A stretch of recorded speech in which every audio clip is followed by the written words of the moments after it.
Y'all, for the last month, we've been asking ourselves, where is Mass Effect 5? We've looked through the blogs, we've watched the video, we analyzed the poster. When it comes to the whereabouts of this game, we've looked high and low. And in our last video, we finally established that Mass Effect 5 is definitely in production. But how far in? How much do we actually have about this game that we think is going to make it to the end? In this video, we're going to talk about the two main theories about where Mass Effect 5 is in production. Then we're going to talk about the future of Mass Effect 5. Do we feel optimistic? Do we feel scared?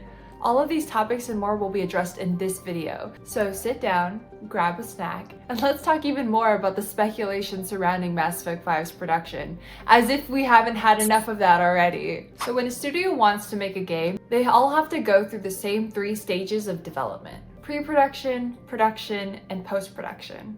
In pre-production, a small group of directors defines the scope and vision of the game. They pitch it, then get a green light. In production, the game is actively being built while going through several checkpoints throughout each milestone to determine if the game is still moving in the direction that the company wants. Finally, post-production is the post-launch world, where the game is shipped and all the little things like DLCs, rollout, or live operations come into play. I'll kick things right off and say there's no way that Mass Effect 5 is still in pre-production.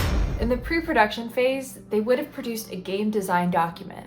This is a list of the expected features they expect the game to ship with, including the main narrative. With what we saw from the teaser, we know that the narrative themes are mostly set, or at least the general story. But this and more will change as the studio develops and responds to real-world events. Some items they may learn turn out to be infeasible with the number of people they have, or the time and budget.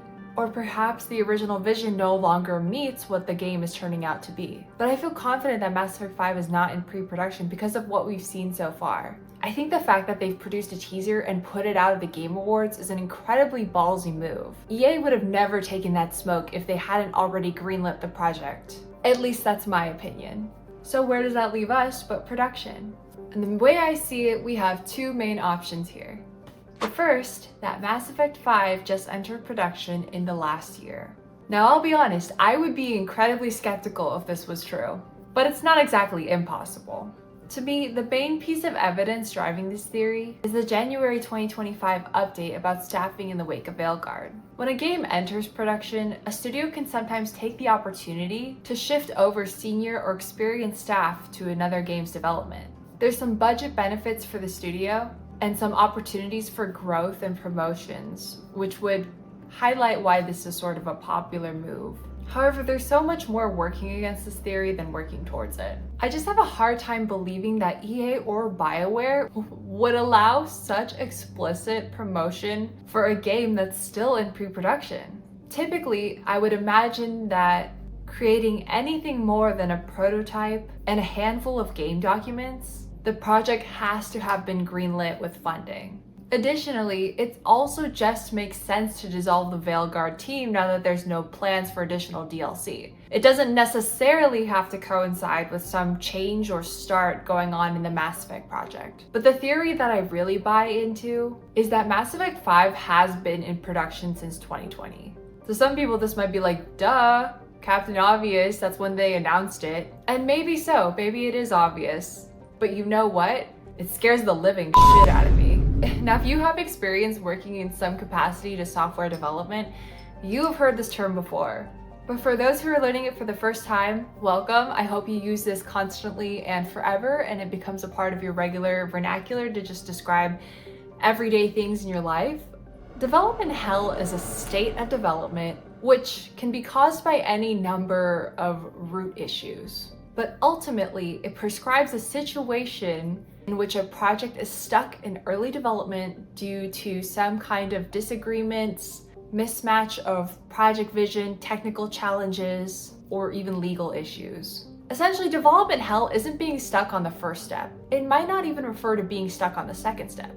It's being stuck on step 3 and 4, and all you need to do is get over the hump to 5 and find your way to 10.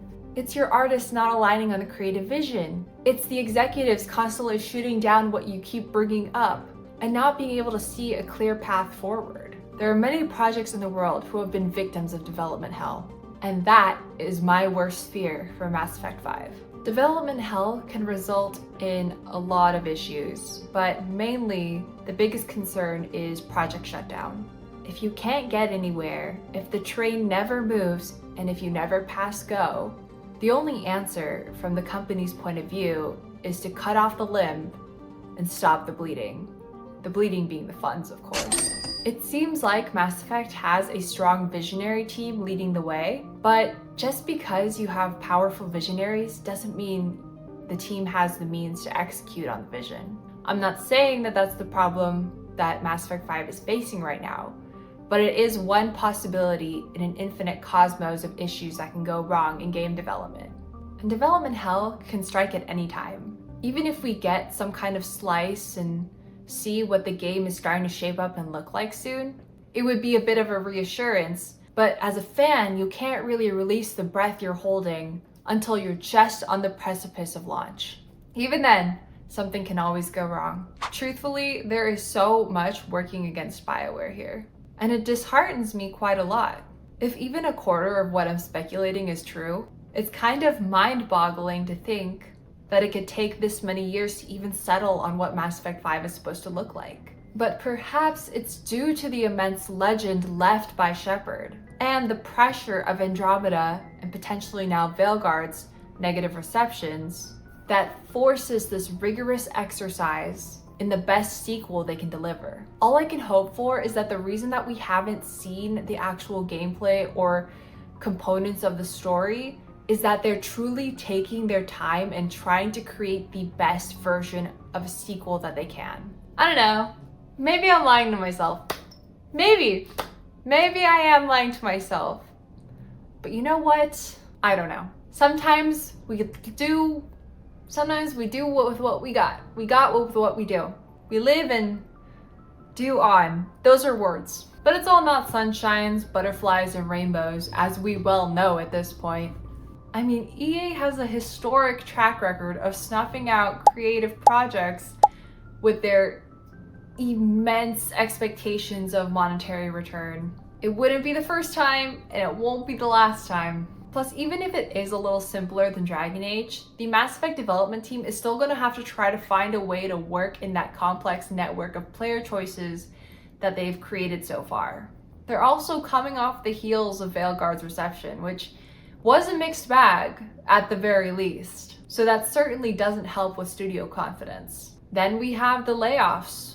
Potentially they're working with a smaller team with more limited resources. And of course, even though it's been a couple years, they still have to deal with the consequences of production lag from the pandemic. Really, if I had a gun to my head, I would venture to guess that Mass Effect 5 will make it to the end of its journey and actually launch. Even though I'm trepidatious, I want to believe that EA wouldn't can such a popular IP before it even gets a chance to hit that sequel. And if I had to guess a release date, I want to believe that they're aiming for the year 2027. They did have that nice little hint in the N7 blog update, but we'll never know for sure. Toward the end of this year and the next, I hope we'll start to see the first of the gameplay and the characters. Once we start seeing stuff like that, well, maybe then we can have a little more faith that we'll get to see our old friends again. With all the drawbacks that we speculated on though, if I can leave you with one thing, it's to set and manage your expectations. We'll probably have a much more limited play experience with the next Mass Effect installment. If they're using Frosty, which is very likely, we'll probably get a game that feels a lot like playing Andromeda or Veilguard. There's always a hope they'll be improving upon each game experience as they launch it, but I have a strong feeling we're not going to get a play style like the original trilogy. In conclusion, to the case of the missing Mass Effect 5 game, this studio update has given us quite the lead on its whereabouts, from which I'm inclined to believe it's faced some major setbacks in development. It is, however, on its way, and fingers crossed, unlikely to be stopped. Honestly, the last 3 videos have been nothing but insane, mad speculation which I did promise you'd be getting from the very beginning, so I do feel like I delivered on that. But with that being said, going through this whole process has just made me feel more crazy. Because as a longtime fan, this really wasn't the update I wanted about my favorite game series. It wasn't. And in BioWare's defense, I don't think this is the update they wanted to give us either. As much as we've been through as a player community, those developers at BioWare have been through a hell of a lot more.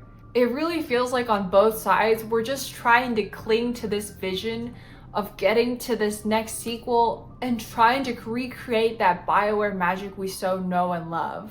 Despite all the news, I know the folks at that studio are putting their best foot forward and trying to give us everything that they have. And if we as a player community believe and love what we've experienced with their games, it's our duty to trust and believe that the BioWare studio can get Mass Effect 5 out the door.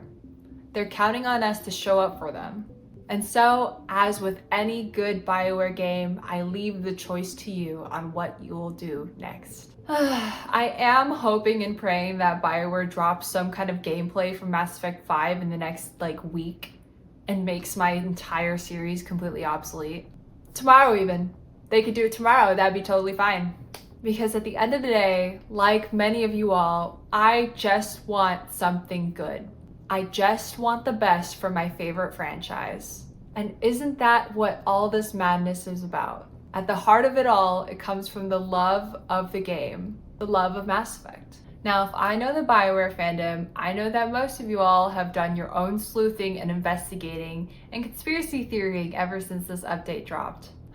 So all I ask of you is to please share your theories in the comments, even if they're not the same as mine. I think if we put our heads together and speculate about all our theories in the comments, we can buy ourselves a little bit more sanity and time until Mass Effect 5 actually releases. Until then, drop a like and a subscribe if you haven't already. We talk about all kinds of video game things here, non-exclusive to Mass Effect, but you can bet as soon as we get more info, I'll be covering Mass Effect yet again. I'm sending you all off with a little bit of luck in your pockets. Bye!